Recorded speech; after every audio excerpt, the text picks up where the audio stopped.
On this story, we can go across to France 24's Nick Spicer standing by in Berlin. Nick, how seriously are people taking this threat from Moscow, where you are?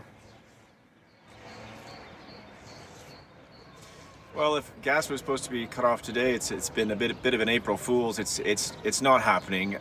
They're taking the threat seriously, but I think the leaders of Germany, for instance, France, and the other European countries are well aware that what Putin has been threatening is somewhat meaningless. He's been insisting that Western countries pay for gas and oil from Russia in rubles, and the mechanism whereby they are to do that is to open twin accounts at Gazprom Bank. So they will pay dollars and euros, as all the contracts are denominated in, and have been for years, into one account, and then they will be used to buy rubles, and that will allow Putin to say to the Russian public, our gas is being purchased in rubles. One effect of that is to a certain extent maintain the exchange rate of the ruble versus foreign currencies, but I think the big objective is politically to make a show of standing up to the West, and that is really what Moscow wants to be showing to the people of Russia, that it is not taking the sanctions lying down.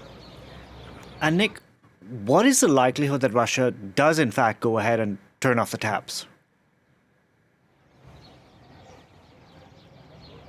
Well, none of us is in Vladimir Putin's head, but it would be a good way to shoot yourself in the foot. Since the war began, Putin's war in Ukraine began, Germany, for example, has decided to completely cut off all use of Russian gas by mid-2024 to build liquid natural gas terminals. And that's the thinking across Europe, to find alternative sources of energy, to no longer be reliant. If they were to turn off gas, there would be gas supplies to a certain extent, a few months going. Russia needs to send that gas somewhere. There is a pipeline being considered to be being built to China, 3 to 4 years away. If they turn off the gas, then the actual gas reservoirs denigrate to a certain extent. It's not good for the gas field, so it would be a devastating decision for Russia to take.